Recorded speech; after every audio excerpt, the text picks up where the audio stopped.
I'm really excited about this video because I'm going to share with you a fantastic book that actually explains the principles of Think and Grow Rich better than Think and Grow Rich. Napoleon Hill, man, you're amazing, but 13 Steps to Riches, like, bro, let's bring it down to 5, shall we? Because it's not that difficult to understand once you understand it. And so let's get right into it. Let's explain the 5 steps to riches, and we'll take you there. Let's go. Okay. The hidden secret in Think and Grow Rich. Number 1, and actually you can sum up all 5 into that one principle. Step 1 is actually step 2, step 3, step 4, step 5, step everything, okay? If you do number 1 the right way, you will have solved the hidden secret towards thinking and growing rich.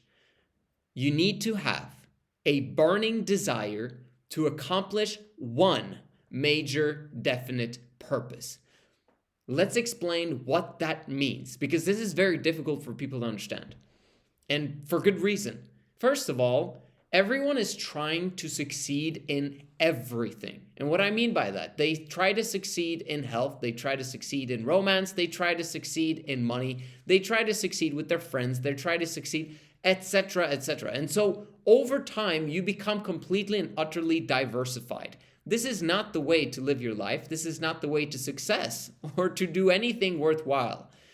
What you need to learn is to understand to choose one thing that will solve all other problems.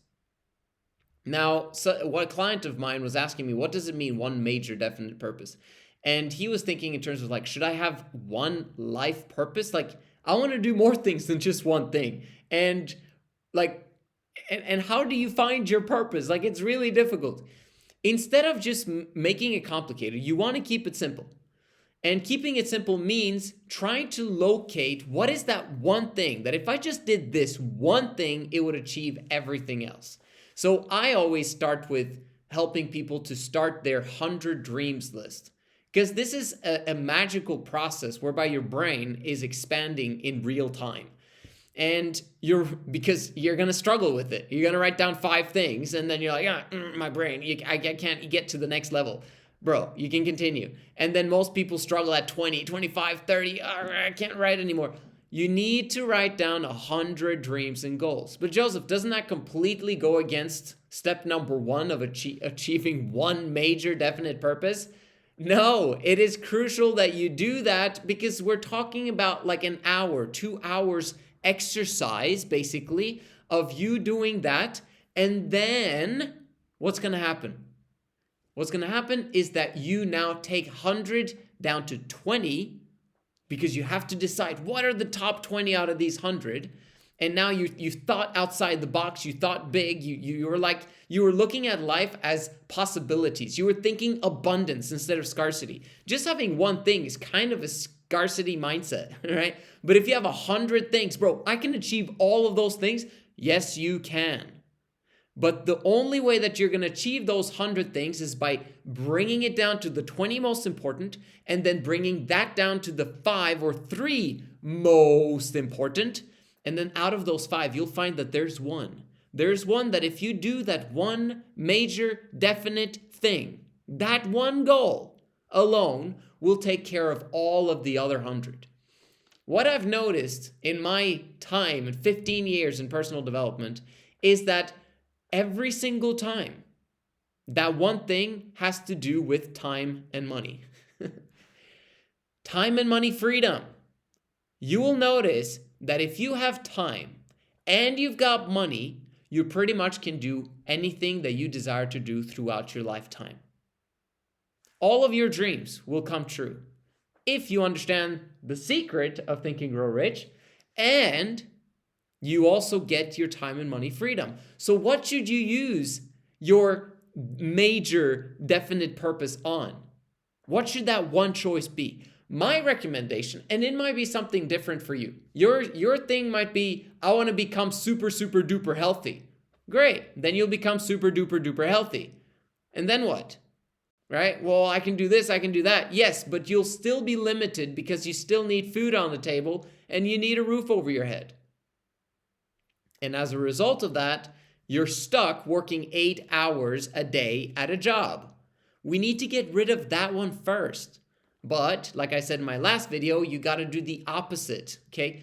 You don't want to get rid of your job first to then tackle time and money freedom, because that's going to be a problem. You want to make sure that you go into jobs. You want to have 3 jobs instead of 1. That is the magic sauce for you to get rid of all 3 jobs, because you can't stand it. You can't handle it. This is why people quit their jobs prematurely, which is not wise. You need to keep those jobs until you've replaced it with money from a business, online income, to prove to yourself that you're able to sell something to someone else and survive without a boss, without someone telling you what to do, and without someone giving you the discipline boot for being late. So bringing that back to accomplishing your one major definite purpose, you want to get rid of all of your jobs only through having a business, because that actually causes you to then have time and money. That's the magic secret. So now if you have the time and money, everything can be done. So step number 1 is having a burning desire towards time and money freedom. How do we develop that? Well, this is where we go into step number 2. First, you need to know that this is exactly what you want. I hope that I explained it properly now in this first section. But number 2 is having faith that you will succeed in getting time and money freedom. How do you develop that faith? And what is faith really? It's a belief that it's already achieved. It's a belief that this is not hard. It's a belief that this is easy. This is a belief that before this deadline, it's gonna be done. Most people do not have that type of self-confidence in them for good reason, because they fail in most things in their lives. In fact, when you were a toddler, when you were a child, your parents always said no to you. No, no, no, no, no. And you tried new things and it went badly. Like, you sucked at most things when you start trying them.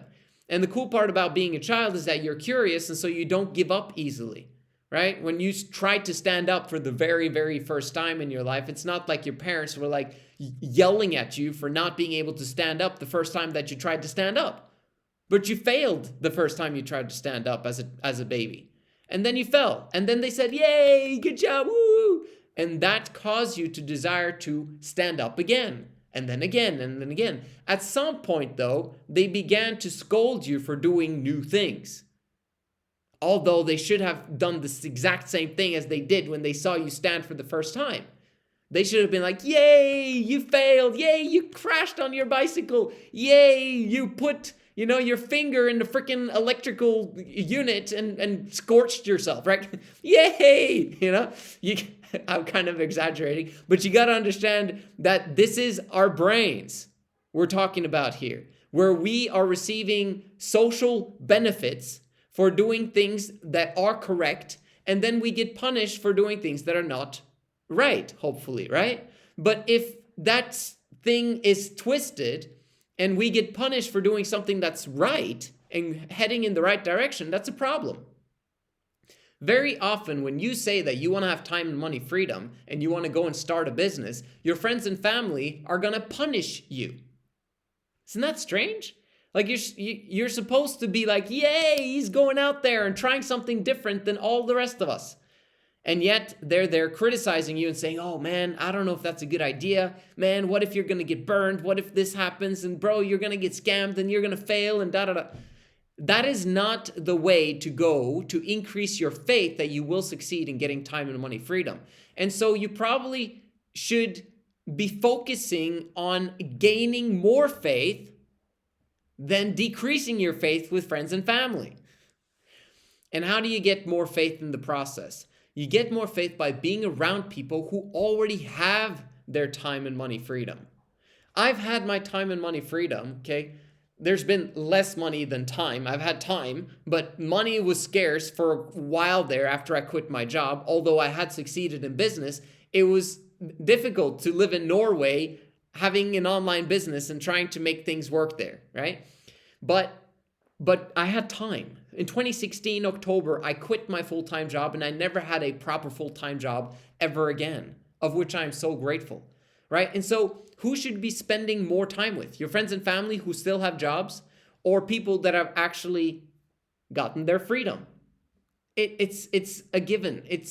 This is what is going to allow you to get more and more faith that you will succeed, because you're listening to people that already have that kind of success. And now you've got YouTube. It's insane. With YouTube, as long as you listen to the right people, because there are people out there on YouTube that are saying, bro, you can't do this and you can't do that. But very often it's quite interesting the time that we're living in right now, because there's two fields that are happening. Influencers are actually developing passive income online. So they can't tell you that you can't do this and you can't do that, and you can't build up a passive income and you can't build up a YouTube channel, because they've done it, right? And so for them, it's like, you could probably do it too if you put in the same work that I did, right? That's what they're going to think in their heads. But then there's other people online, and usually those are the commenters, or the people that are just like quickly saying something and jabbing at people and saying that you can't do that and you're screwed and you're this and you're that, or people that simply scam you. Like, so there's a lot of different stuff happening in social media, but you want to be looking at those that are producing, not those that are consuming. And the commenters and the people that are negative usually are the consumers. The people that are positive and fired up and are actually building businesses, those are the positive people that are producing. If you want to achieve time and money freedom, at some point you need to produce. And you need to produce something worthwhile for people's attention, time, and money to be invested into it. And if you are investing time with those people, you will eventually get more and more faith that you will succeed. Now, the cool part about step 1 is that the stronger the burning desire, okay, we're talking about the middle part of the sun, okay, the core of the sun, times 10, that's the type of burning desire that you should be having. If you have that type of burning desire, you will know that you will achieve success. You will know that you're going to have time and money freedom, because the burning desire scorches through everything like a laser. If you're doubting about your success and the probabilities of success, that means that you don't have burning desire. Burning desire overcomes anything.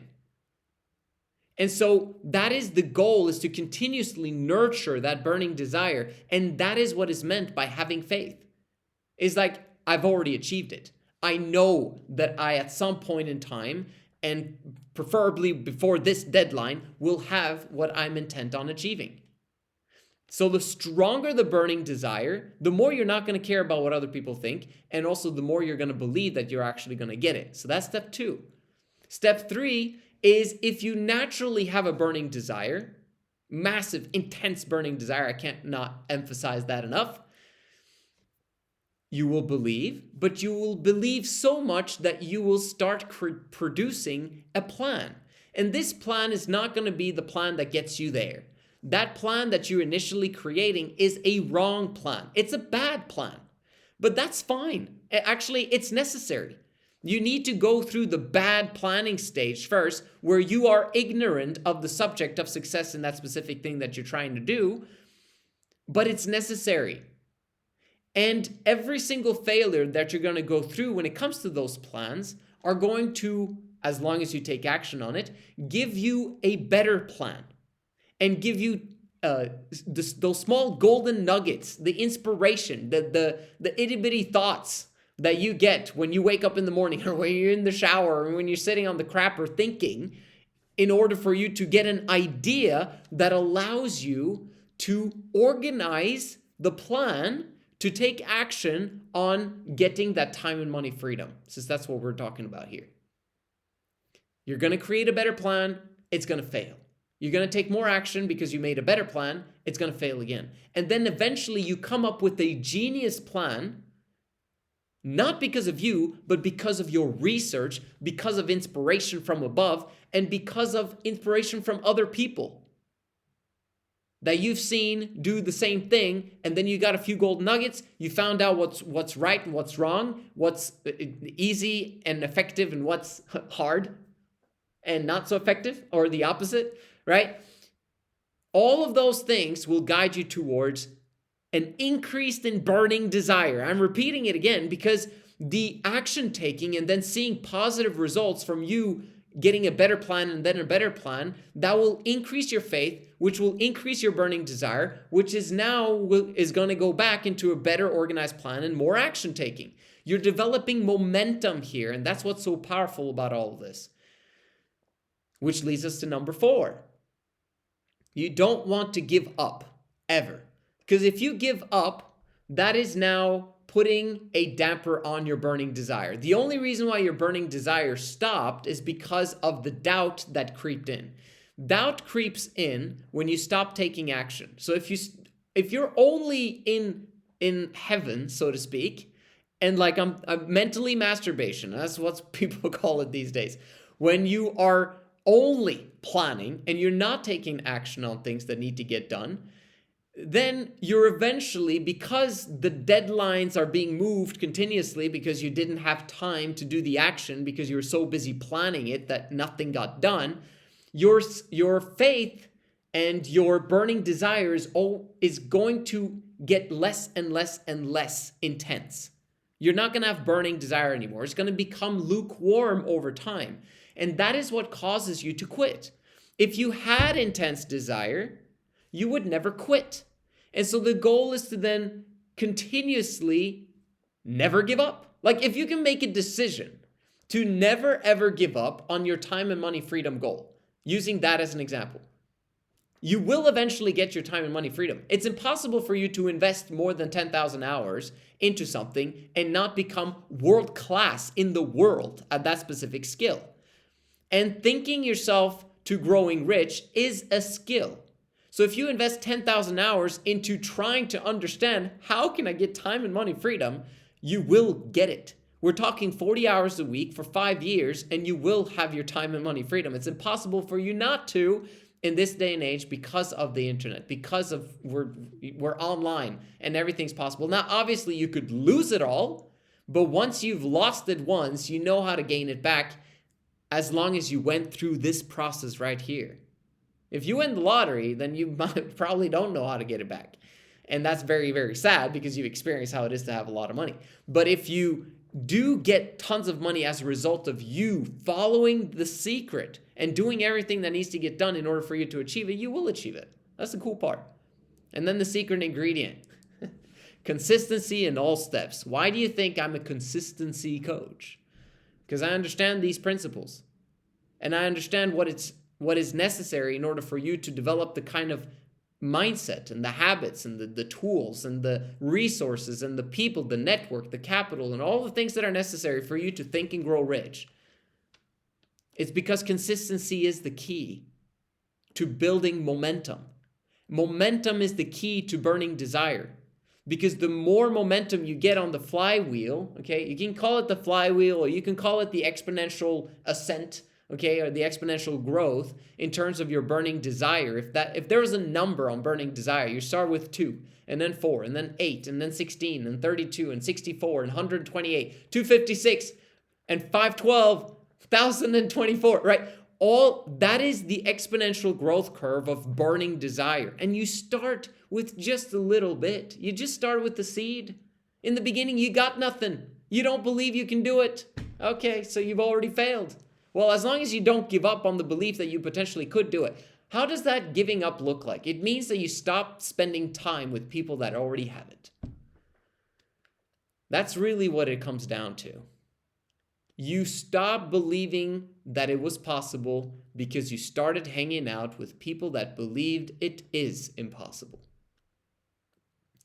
And this is why community is the opposite of addiction. So you being addicted to poverty is really what happens when you are spending too much time with people that have a poverty mindset and you end up having a poverty mindset. You're now addicted to that poverty mindset because the mindset there is really just blame when you come to think of it. Because you see other people that are succeeding, and we are seeing, and you're like, oh, they're just faking it. It was my mom's fault. Oh, it was my wife's fault. Oh, it was my kid's fault. Oh, it was all of the other people in my life's fault for me not actually gaining success. It's not your fault if you were born poor.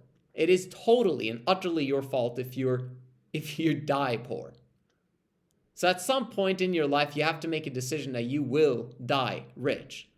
And it's not even rich from a money perspective. It's rich because of happiness. But guess what? Happiness is a form of riches. And there is a hidden secret in terms of happiness, in terms of health, in terms of abundance in every single category of life. This hidden secret is it. It's not just getting rich. It's not just getting time and money freedom. It is getting everything in life that you want. Now, it has consequences, both good and bad consequences, for actually getting what you want. Sometimes getting what you want can be a bad thing. If you have time and money freedom, however, you can always turn that into a good thing if you're a good person, right? Money and time they're neutral, right? It only has power of so much as we give it power. And if we give it bad power, then money is bad, right? So if you give bad people money, then money is a bad thing now because it's power in that money because it gets people to do things and incentivizes certain actions. But if you give good people money, that is when good things happen. And so money is a neutral thing, but money is potential power for good if we use it good. So abundance is the key here. So if you want happiness, you need to use the secret. Have a burning desire to become happy, have faith that you will succeed, and then organize a definite plan and take action towards becoming massively happy, and then never give up until you achieve it. And then you have to have consistency in all steps. Do this also to get rid of cancer. Do this also to get rid of whatever it is that you want to get rid of. Okay, cancer is a little bit different because you have to think about something that is not cancerous in order for you to get rid of the cancer. Because the more you focus on the cancer, the bigger it grows, right? Just giving you examples. I hope you loved this video. I loved making it, and I'll see you guys on the inside. Make sure you DM me, subscribe. I'll see you in the next one.